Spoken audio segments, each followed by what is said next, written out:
Then wear the gold hat, if that will move her. If you can bounce high, bounce for her too. Till she cry, lover, gold-hatted, high-bouncing lover. I must have you. Thomas Park D'Invilliers. Chapter 1. In my younger and more vulnerable years, my father gave me some advice that I've been turning over in my mind ever since. Whenever you feel like criticizing anyone, he told me, just remember that all the people in this world haven't had the advantages that you've had. He didn't say any more, but we've always been unusually communicative in a reserved way, and I understood that he meant a great deal more than that. In consequence, I'm inclined to reserve all judgments, a habit that has opened up many curious natures to me and also made me the victim of not a few veteran bores. The abnormal mind is quick to detect and attach itself to this quality when it appears in a normal person, and so it came about that in college I was unjustly accused of being a politician because I was privy to the secret griefs of wild, unknown men. Most of the confidences were unsought. Frequently I have feigned sleep, preoccupation, or a hostile levity when I realized by some unmistakable sign that an intimate revelation was quivering on the horizon. For the intimate revelations of young men, or at least the terms in which they express them, are usually plagiaristic and marred by obvious suppressions. Reserving judgments is a matter of infinite hope. I am still a little afraid of missing something if I forget that, as my father snobbishly suggested, and I snobbishly repeat, a sense of the fundamental decencies is parceled out unequally at birth. And, after boasting this way of my tolerance, I come to the admission that it has a limit. Conduct may be founded on the hard rock or the wet marshes, but after a certain point, I don't care what it's founded on. When I came back from the East last autumn, I felt that I wanted the world to be in uniform and at a sort of moral attention forever. I wanted no more riotous excursions with privileged glimpses into the human heart. Only Gatsby, the man who gives his name to this book, was exempt from my reaction. Gatsby, who represented everything for which I have an unaffected scorn. If personality is an unbroken series of successful gestures, then there was something gorgeous about him, some heightened sensitivity to the promises of life. As if he were related to one of those intricate machines that register earthquakes 10,000 miles away. This responsiveness had nothing to do with that flabby impressionability which is dignified under the name of the creative temperament. It was an extraordinary gift for hope. A romantic readiness such as I have never found in any other person, and which it is not likely I shall ever find again. No, Gatsby turned out all right at the end. It is what preyed on Gatsby, what foul dust floated in the wake of his dreams that temporarily closed out my interest in the abortive sorrows and short-winded elations of my family have been prominent. Well-to-do people in this Middle Western city for 3 generations. The Carraways are something of a clan, and we have a tradition that we're descended from the Dukes of Buccleuch. But the actual founder of my line was my grandfather's brother, who came here in '51, sent a substitute to the Civil War, and started the wholesale hardware business that my father carries on today. I never saw this great uncle, but I'm supposed to look like him, with special reference to the rather hard-boiled painting that hangs in father's office. I graduated from New Haven in 1915, just a quarter of a century after my father, and a little later I participated in that delayed Teutonic migration known as the Great War. I enjoyed the counter-raid so thoroughly that I came back restless. Instead of being the warm center of the world, the Middle West now seemed like the ragged edge of the universe, so I decided to go east and learn the bond business. Everybody I knew was in the bond business, so I supposed it could support one more single man. All my aunts and uncles talked it over as if they were choosing a prep school for me, and finally said, "Why, yes," with very grave, hesitant faces. Father agreed to finance me for a year, and after various delays I came east, permanently, I thought, in the spring of '22. The practical thing was to find rooms in the city, but it was a warm season, and I had just left a country of wide lawns and friendly trees. So when a young man at the office suggested that we take a house together in a commuting town, it sounded like a great idea. He found the house, a weather-beaten cardboard bungalow at $80 a month, but at the last minute the firm ordered him to Washington, and I went out to the country alone. I had a dog, at least I had him for a few days until he ran away, and an old Dodge and a Finnish woman, who made my bed and cooked breakfast and muttered Finnish wisdom to herself over the electric stove. It was lonely for a day or so until one morning some man, more recently arrived than I, stopped me on the road. "How do you get to West Egg Village?" he asked helplessly. I told him, and as I walked on I was lonely no longer. I was a guide, a pathfinder, an original settler. He had casually conferred on me the freedom of the neighborhood, and so with the sunshine and the great burst of leaves growing on the trees, Just as things grow in fast movies, I had that familiar conviction that life was beginning over again with the summer. There was so much to read, for one thing, and so much fine health to be pulled down out of the young, breath-giving air. I bought a dozen volumes on banking and credit and investment securities, and they stood on my shelf in red and gold like new money from the mint, promising to unfold the shining secrets that only Midas and Morgan and Maecenas knew. And I had the high intention of reading many other books besides. I was rather literary in college. One year I wrote a series of very solemn and obvious editorials for the Yale News, and now I was going to bring back all such things into my life and become again that most limited of all specialists, the well-rounded man. This isn't just an epigram. Life is much more successfully looked at from a single window. After all, it was a matter of chance that I should have rented a house in one of the strangest communities in North America. It was on that slender riotous island which extends itself due east of New York, and where there are, among other natural curiosities, two unusual formations of land. 20 miles from the city, a pair of enormous eggs, identical in contour and separated only by a courtesy bay, jut out into the most domesticated body of salt water in the Western Hemisphere, the great wet barnyard of Long Island Sound. They are not perfect ovals, like the egg in the Columbus story. They are both crushed flat at the contact end, but their physical resemblance must be a source of perpetual wonder to the gulls that fly overhead. To the wingless, a more interesting phenomenon is their dissimilarity in every particular except shape and size. I lived at West Egg, the less fashionable of the two. Though this is a most superficial tag to express the bizarre and not a little sinister contrast between them. My house was at the very tip of the egg, only 50 yards from the Sound, and squeezed between two huge places that rented for $12,000 or $15,000 a season. The one on my right was a colossal affair by any standard. It was a factual imitation of some Hotel de Ville in Normandy, with a tower on one side, spanking new under a thin beard of raw ivy, and a marble swimming pool, and more than 40 acres of lawn and garden. It was Gatsby's mansion. Or, rather, as I didn't know Mr. Gatsby, it was a mansion inhabited by a gentleman of that name.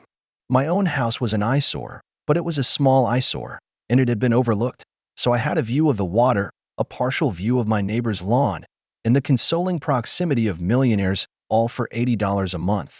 Across the courtesy bay, the white palaces of fashionable East Egg glittered along the water, and the history of the summer really begins on the evening I drove over there to have dinner with the Tom Buchanans.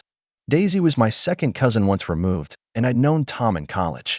And just after the war, I spent 2 days with them in Chicago. Her husband, among various physical accomplishments, had been one of the most powerful ends that ever played football at New Haven, a national figure in a way. One of those men who reach such an acute limited excellence at 21 that everything afterward savors of anticlimax. His family were enormously wealthy. Even in college, his freedom with money was a matter for reproach. But now he'd left Chicago and come east in a fashion that rather took your breath away. For instance, he'd brought down a string of polo ponies from Lake Forest. It was hard to realize that a man in my own generation was wealthy enough to do that. Why they came east, I don't know. They had spent a year in France for no particular reason, and then drifted here and there unrestfully wherever people played polo and were rich together. This was a permanent move, said Daisy over the telephone, but I didn't believe it. I had no sight into Daisy's heart, but I felt that Tom would drift on forever seeking, a little wistfully, for the dramatic turbulence of some irrecoverable football game.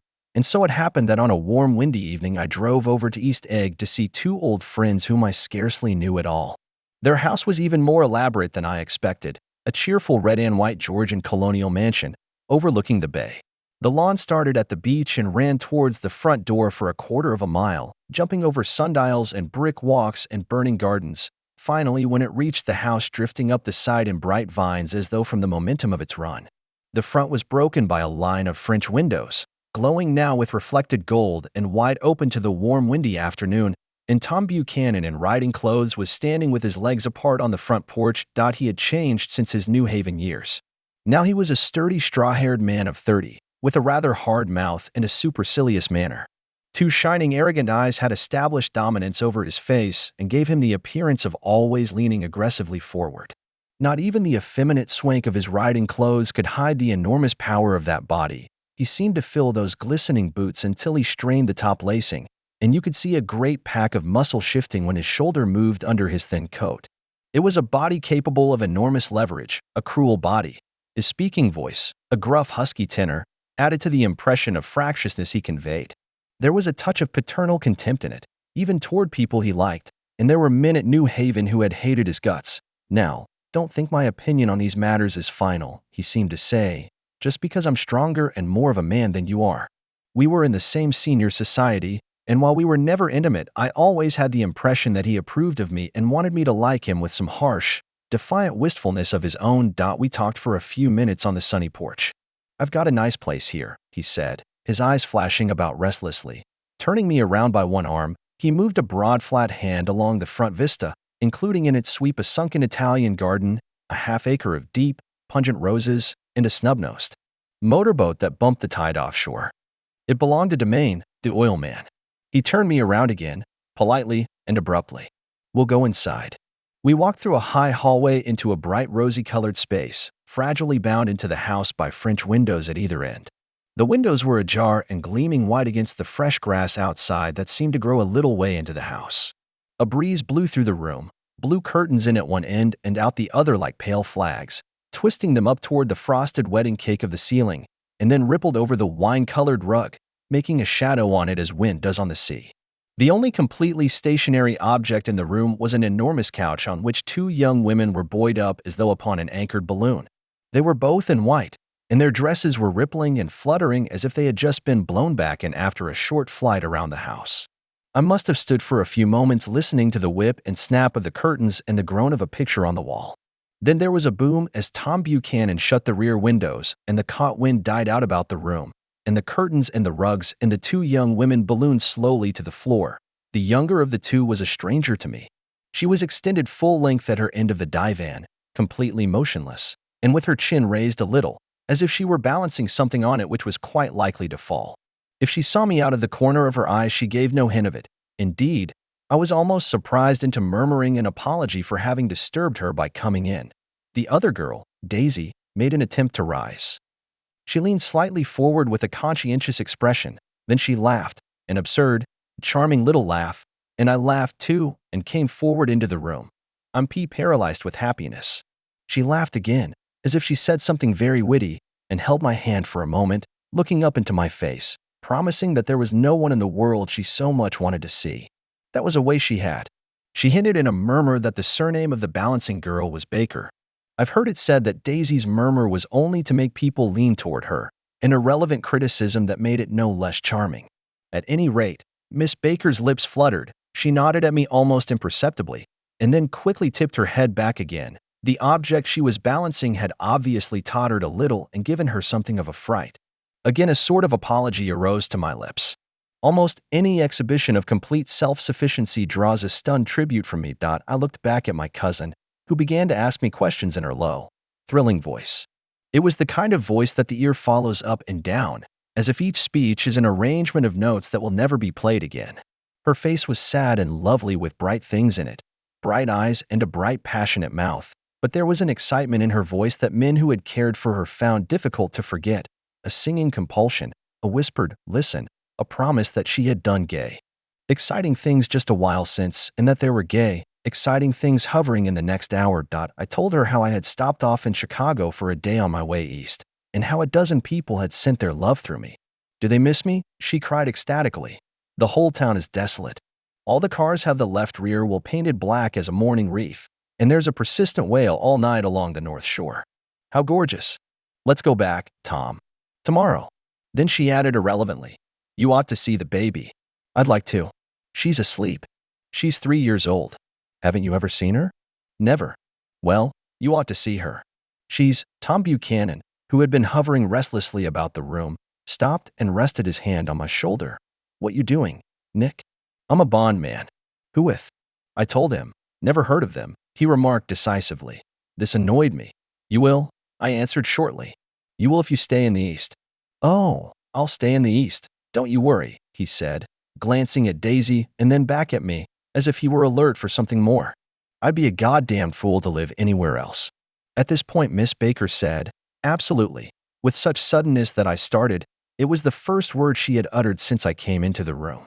Evidently it surprised her as much as it did me, for she yawned and with a series of rapid, deft movements stood up into the room.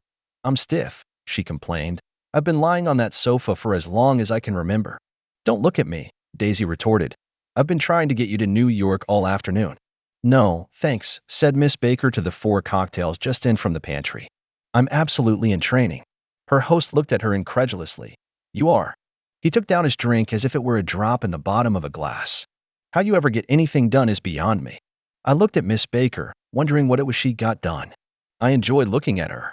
She was a slender, small-breasted girl with an erect carriage, which she accentuated by throwing her body backward at the shoulders like a young cadet. Her gray sun-strained eyes looked back at me with polite reciprocal curiosity out of a wan, charming, discontented face. It occurred to me now that I had seen her, or a picture of her, somewhere before. You live in West Egg, she remarked contemptuously. I know somebody there. I don't know a single. You must know Gatsby. Gatsby, demanded Daisy. What Gatsby? Before I could reply that he was my neighbor, dinner was announced. Wedging his tense arm imperatively under mine, Tom Buchanan compelled me from the room as though he were moving a checker to another square. Slenderly, languidly. Their hands set lightly on their hips, the 2 young women preceded us out onto a rosy-colored porch open toward the sunset, where 4 candles flickered on the table in the diminished wind. Why candles? Objected Daisy, frowning. She snapped them out with her fingers. In 2 weeks it'll be the longest day in the year. She looked at us all radiantly. Do you always watch for the longest day of the year and then miss it? I always watch for the longest day in the year and then miss it. We ought to plan something, yawned Miss Baker, sitting down at the table as if she were getting into bed. All right, said Daisy. What do we plan? She turned to me helplessly. What do people plan? Before I could answer, her eyes fastened with an odd expression on her little finger. Look, she complained. I heard it. We all looked. The knuckle was black and blue. You did it, Tom, she said accusingly. I know you didn't mean to, but you did do it. That's what I get for marrying a brute of a man, a great, big, hulking physical specimen of a— I hate that word, hulking, objected Tom crossly, even in kidding. Hulking, insisted Daisy. Sometimes she and Miss Baker talked at once, unobtrusively and with a bantering inconsequence that was never quite chatter, that was as cool as their white dresses and their impersonal eyes in the absence of all desire. They were here, and they accepted Tom and me, making only a polite, pleasant effort to entertain or to be entertained. They knew that presently dinner would be over and a little later the evening too would be over and casually put away. It was sharply different from the West, where an evening was hurried from phase to phase towards its close, in a continually disappointed anticipation or else in sheer nervous dread of the moment itself. You make me feel uncivilized, Daisy. I confessed on my second glass of corky but rather impressive claret. Can't you talk about crops or something? I meant nothing in particular by this remark, but it was taken up in an unexpected way. Civilization's going to pieces, broke out Tom violently. I've gotten to be a terrible pessimist about things. Have you read The Rise of the Colored Empires by this man Goddard? Why, no, I answered, rather surprised by his tone. Well, it's a fine book, and everybody ought to read it. The idea is if we don't look out, the white race will be utterly submerged. It's all scientific stuff. It's been proved. Tom's getting very profound, said Daisy, with an expression of unthoughtful sadness. He reads deep books with long words in them. What was that word well, these books are all scientific, insisted Tom, glancing at her impatiently. This fellow has worked out the whole thing. It's up to us, who are the dominant race, to watch out or these other races will have control of things. We've got to beat them down, whispered Daisy, winking ferociously toward the fervent sun. You ought to live in California, began Miss Baker, but Tom interrupted her by shifting heavily in his chair. This idea is that we're Nordics. I am, and you are, and you are, and after an infinitesimal hesitation he included Daisy with a slight nod, and she winked at me again. And we've produced all the things that go to make civilization, oh, science and art, and all that. Do you see? There was something pathetic in his concentration, as if his complacency, more acute than of old, was not enough to him anymore. When, almost immediately, the telephone rang inside and the butler left the porch, Daisy seized upon the momentary interruption and leaned towards me. I'll tell you a family secret, she whispered enthusiastically. It's about the butler's nose. Do you want to hear about the butler's nose? That's why I came over tonight. Well, he wasn't always a butler. He used to be the silver polisher for some people in New York that had a silver service for 200 people. He had to polish it from morning till night, until finally it began to affect his nose. Things went from bad to worse, suggested Miss Baker. Yes.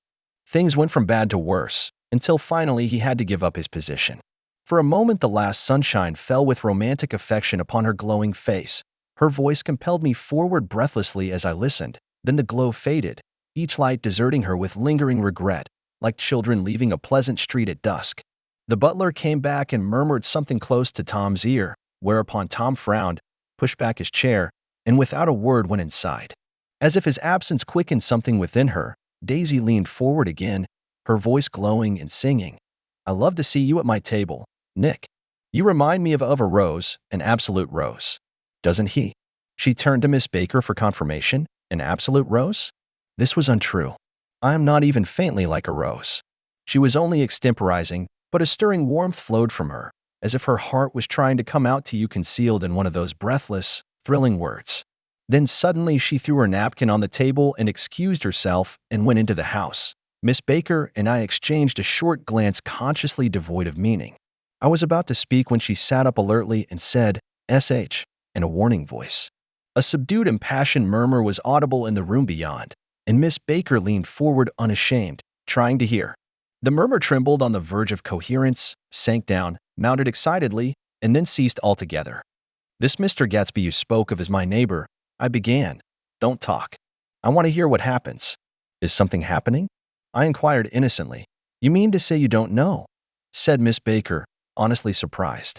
"I thought everybody knew." "I don't." "Why?" she said hesitantly. "Tom's got some woman in New York."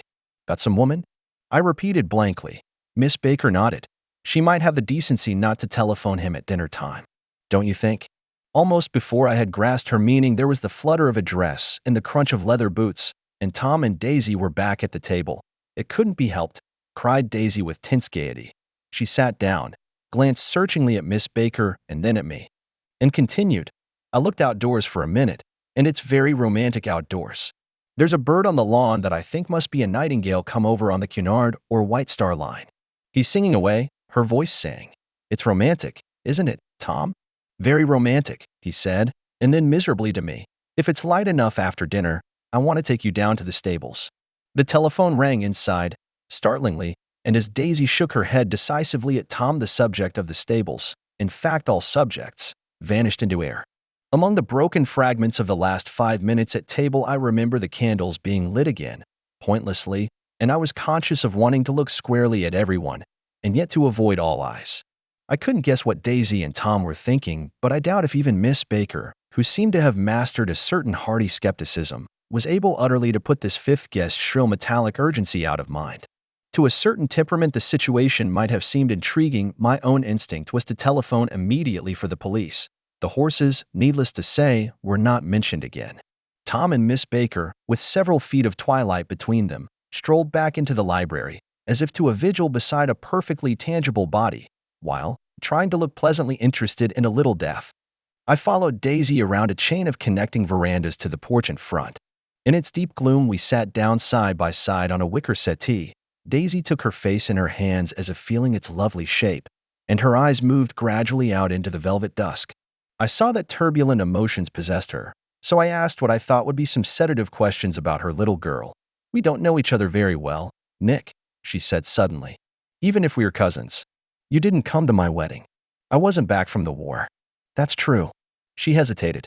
"Well, I've had a very bad time, Nick, and I'm pretty cynical about everything." Evidently she had reason to be. I waited, but she didn't say any more, and after a moment I returned rather feebly to the subject of her daughter. "I suppose she talks, and eats, and everything." "Oh, yes." She looked at me absently. "Listen, Nick, let me tell you what I said when she was born. Would you like to hear?" "Very much. It'll show you how I've gotten to feel about things." Well, she was less than an hour old, and Tom was God knows where. I woke up out of the ether with an utterly abandoned feeling and asked the nurse right away if it was a boy or a girl. She told me it was a girl, and so I turned my head away and wept. "All right," I said. "I'm glad it's a girl. And I hope she'll be a fool. That's the best thing a girl can be in this world. A beautiful little fool. You see, I think everything's terrible anyhow," she went on in a convinced way. "Everybody thinks so, the most advanced people. And I know. I've been everywhere and seen everything and done everything." Her eyes flashed around her in a defiant way, rather like Tom's, and she laughed with thrilling scorn. "Sophisticated, God, I'm sophisticated.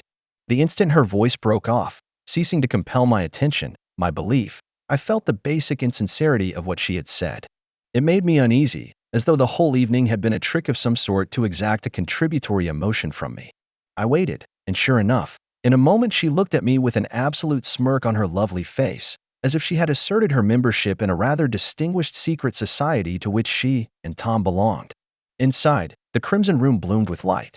Tom and Miss Baker sat at either end of the long couch, and she read aloud to him from the Saturday Evening Post, the words, murmurous and uninflected, running together in a soothing tune. The lamplight, bright on his boots and dull on the autumn leaf yellow of her hair, glinted along the paper as she turned a page with a flutter of slender muscles in her arms. When we came in, she held us silent for a moment with a lifted hand. To be continued, she said, tossing the magazine on the table, in our very next issue. Her body asserted itself with a restless movement of her knee, and she stood up. 10 o'clock, she remarked, apparently finding the time on the ceiling. Time for this good girl to go to bed. Jordan's going to play in the tournament tomorrow, explained Daisy, over at Westchester. Oh, you're Jordan Baker. I knew now why her face was familiar. Its pleasing contemptuous expression had looked out at me from many rotogravure pictures of the sporting life at Asheville and Hot Springs and Palm Beach. I had heard some story of her too, a critical, unpleasant story, but what it was I had forgotten long ago. Good night, she said softly. Wake me at 8, won't you? If you'll get up? I will. Good night, Mr. Carraway. See you anon. Of course you will, confirmed Daisy. In fact, I think I'll arrange a marriage. Come over often, Nick, and I'll fling you together. You know, lock you up accidentally in linen closets and push you out to sea in a boat, and all that sort of thing. Good night, called Miss Baker from the stairs. I haven't heard a word. She's a nice girl, said Tom after a moment. They oughtn't to let her run around the country this way. Who oughtn't to? Inquired Daisy coldly. Her family. Her family is one aunt about 1,000 years old. Besides, Nick's going to look after her. Aren't you, Nick? She's going to spend lots of weekends out here this summer. I think the home influence will be very good for her. Daisy and Tom looked at each other for a moment in silence. Is she from New York? I asked quickly. From Louisville. Our white girlhood was passed together there. Our beautiful white. Did you give Nick a little heart-to-heart talk on the veranda? Demanded Tom suddenly. Did I? She looked at me. I can't seem to remember, but I think we talked about the Nordic race. Yes, I'm sure we did. It sort of crept up on us, and first thing you know, don't believe everything you hear, Nick. He advised me. I said lightly that I had heard nothing at all, and a few minutes later I got up to go home. They came to the door with me and stood side by side in a cheerful square of light. As I started my motor, Daisy peremptorily called, Wait, I forgot to ask you something, and it's important. We heard you were engaged to a girl out west. That's right, corroborated Tom kindly. We heard that you were engaged. It's a libel. I'm too poor. But we heard it, insisted Daisy, surprising me by opening up again in a flower-like way. We heard it from 3 people, so it must be true. Of course I knew what they were referring to, but I wasn't even vaguely engaged. The fact that gossip had published the banns was one of the reasons I had come east. You can't stop going with an old friend on account of rumors, and on the other hand, I had no intention of being rumored into marriage. Their interest rather touched me and made them less remotely rich, nevertheless. I was confused and a little disgusted as I drove away. It seemed to me that the thing for Daisy to do was to rush out of the house, child in arms, but apparently there were no such intentions in her head. As for Tom, the fact that he had some woman in New York was really less surprising than that he had been depressed by a book. Something was making him nibble at the edge of stale ideas, as if his sturdy physical egotism no longer nourished his peremptory heart.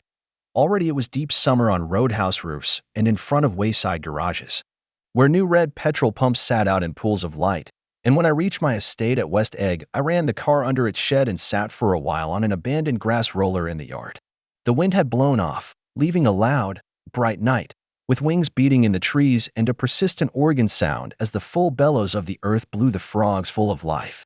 The silhouette of a moving cat wavered across the moonlight, and, turning my head to watch it, I saw that I was not alone.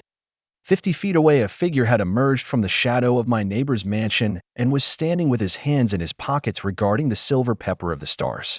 Something in his leisurely movements and the secure position of his feet upon the lawn suggested that it was Mr. Gatsby himself, come out to determine what share was his of our local heavens. I decided to call to him.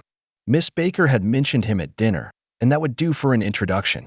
But I didn't call to him, for he gave a sudden intimation that he was content to be alone. He stretched out his arms toward the dark water in a curious way, and, far as I was from him, I could have sworn he was trembling. Involuntarily, I glanced seaward and distinguished nothing except a single green light, minute and far away, that might have been the end of a dock. When I looked once more for Gatsby, he had vanished, and I was alone again in the unquiet darkness.